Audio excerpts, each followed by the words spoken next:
Hi, my name is Rishab, and I'm going to be talking about the impact of technology on human learning and creativity. My major claim is that excessive use of technology in our daily lives is detrimental to learning and creativity. My secondary claims are the first one is multitasking that's triggered by technology is pervasive amongst students and significantly impairs their learning. My second one is that increased exposure to technology intense environments in modern society has basically reduced exposure to nature in our daily lives and thus damaging the replenishment of the cognitive functions of the human brain. And finally, my third one is that information overload on internet and social media has shifted the focus on consuming more content rather than absorbing and learning it. So my first one, which is about multitasking that's being triggered by technology, there was a large survey that found out that 80% of college students admit to texting during class. Out of that, which 15% say that they send 11 or more texts in a single class period. There's also another study that was done at the University of Vermont, which found that students engage in substantial multitasking behavior with their laptops and have non-course related software that's open and active about 42% of the time. And these two data points really show like how spreading are the technology-driven distractions amongst us students.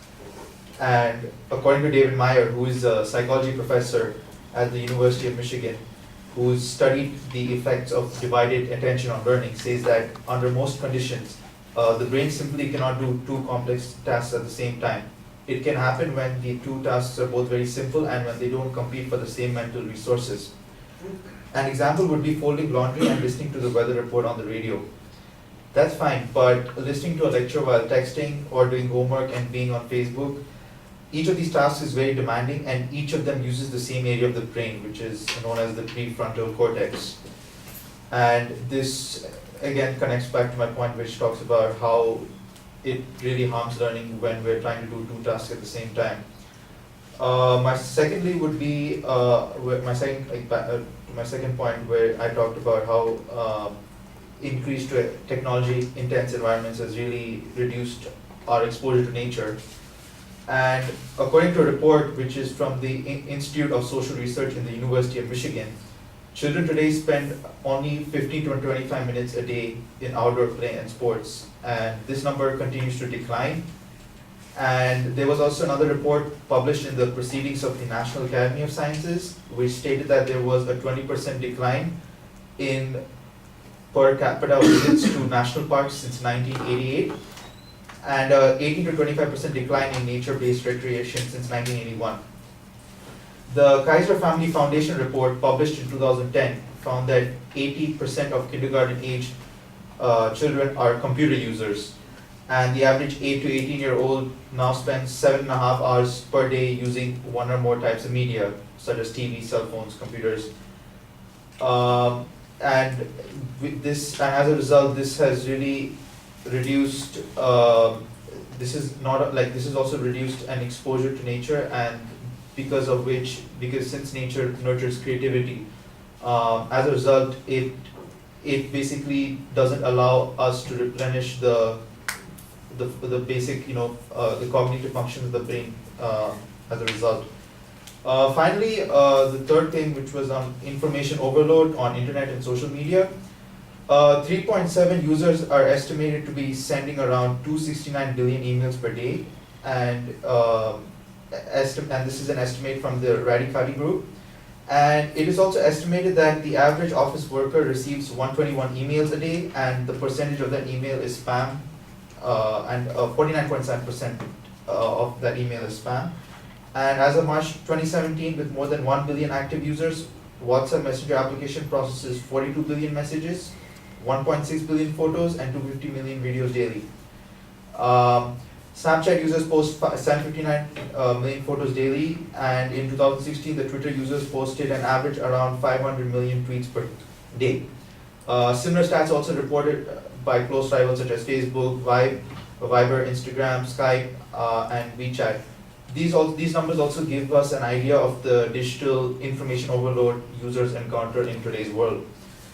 Also, one of the consequences of information overload is usually the lack of time available for planning, reflecting, or being creative.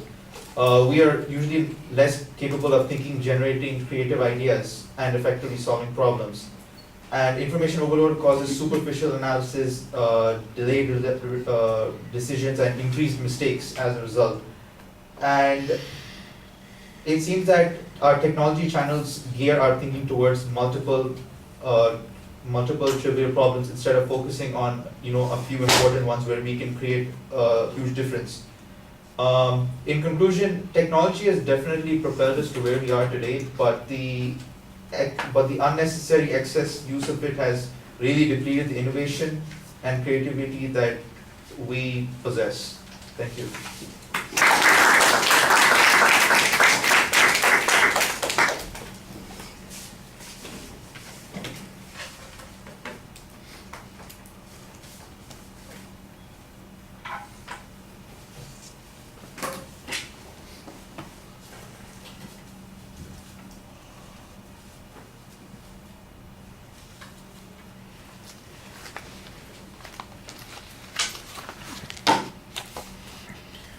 All right, well, the proposition's very clear. There's a good preview of what the supporting structure is going to be. I think that there is a controversy on this. You don't really explain what some of the competing issues are, and I think that that would help make it a little bit easier for us to see that there is a problem here that people have to argue about as opposed to simply being an informative speech. But I think you've got enough information in the presentation to show how it is that you're making particular inferences. When you get to the body of the speech, you signpost it pretty clearly. I do think that you have one problem with the main proposition, and that is that it's got two parts to it, and then some of the secondary points are also kind of divided between those two parts. So that's a little bit of an issue. It's both learning and creativity that you're talking about. There's very good data on the amount of use of media, resources, demands on, you've got a ton of stuff on how many emails there are, that sort of thing. What we need to have a little bit more of is proof that there is a trade-off on the time and that trade-off is having the impact that you're describing. I think on the first point, you illustrated pretty well with a couple of explanations, and that's the strongest part of your argument is on the multitasking issue. On the second part, where you're talking about exposure to nature, it really feels like you're just saying, well, because we spend this amount of time doing these things, we have less time for nature, and nature is essential. And I don't get a lot of proof on the thing that nature's essential. I think you probably are right there. I mean, my inclination is to believe that that's true, but that's, my predilection there is not sufficient. You need to prove that. The absence of involvement in nature having an effect on people's creativity or learning, I think that's one of the things that is missing from the argument. It's kind of just assumed instead of proven. On the overload issue, on the third point, like I said before, you've got a ton of data, a little bit of overload on that, suggesting that there is in fact a lot of information that people are paying attention to. And once again, I agree that part of the argument is true. It's the second part of that claim that I think has a whole bunch of presuppositions built in there that has a negative consequence, that we are distracted, we are not learning, we're not creating or any of those sorts of things, and I'm not seeing any documentation of that. So it really feels like I've got two-thirds of an argument here. I've got the setup and the claim, and what I need is a little bit of follow-through on some of those issues. You could probably practice it a little bit more and deliver it more effectively, but I thought you did a good job talking to the audience for the most part, and it's an interesting subject. Thank you.